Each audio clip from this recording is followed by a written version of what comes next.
This is how one of the biggest automotive parts suppliers killed 27 people, injured 400, and then later became bankrupt.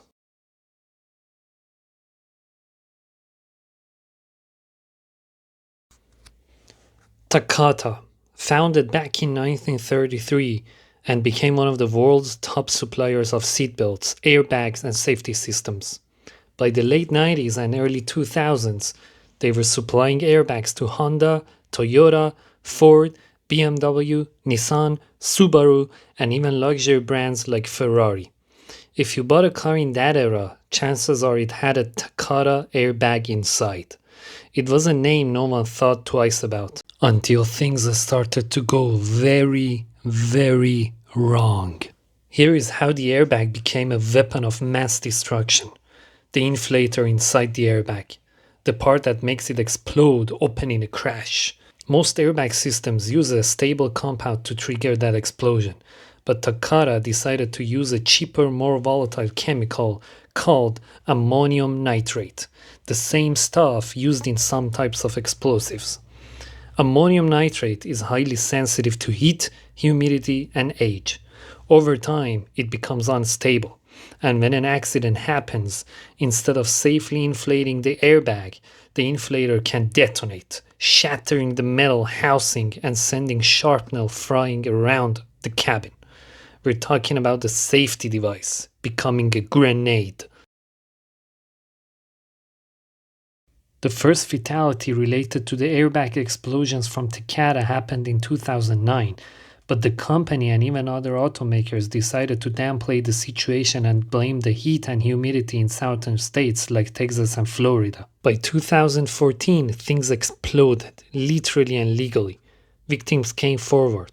Whistleblowers spoke out. Investigative journalists and US regulators exposed what was really going on. The defect wasn't regional, it was global. And by the time the truth came out, over 100 million airbags had already been installed in cars around the world. Takata actually knew something was wrong from the secret tests as early as 2004, but they decided to delete the data instead of showing it to the regulators. In 2015, Takata finally admitted the fault. They pleaded guilty, paid over $1 billion in fines and settlements, and in 2017 they filed for bankruptcy. It was one of the biggest corporate collapses in automotive history. As of today, the airbags are linked to 27 confirmed deaths, over 400 serious injuries, and millions of recalled cars that are still on the road right now, because many people never followed up. They changed owners, changed states, or never checked their VIN. This wasn't a mechanical failure. It wasn't some design oversight.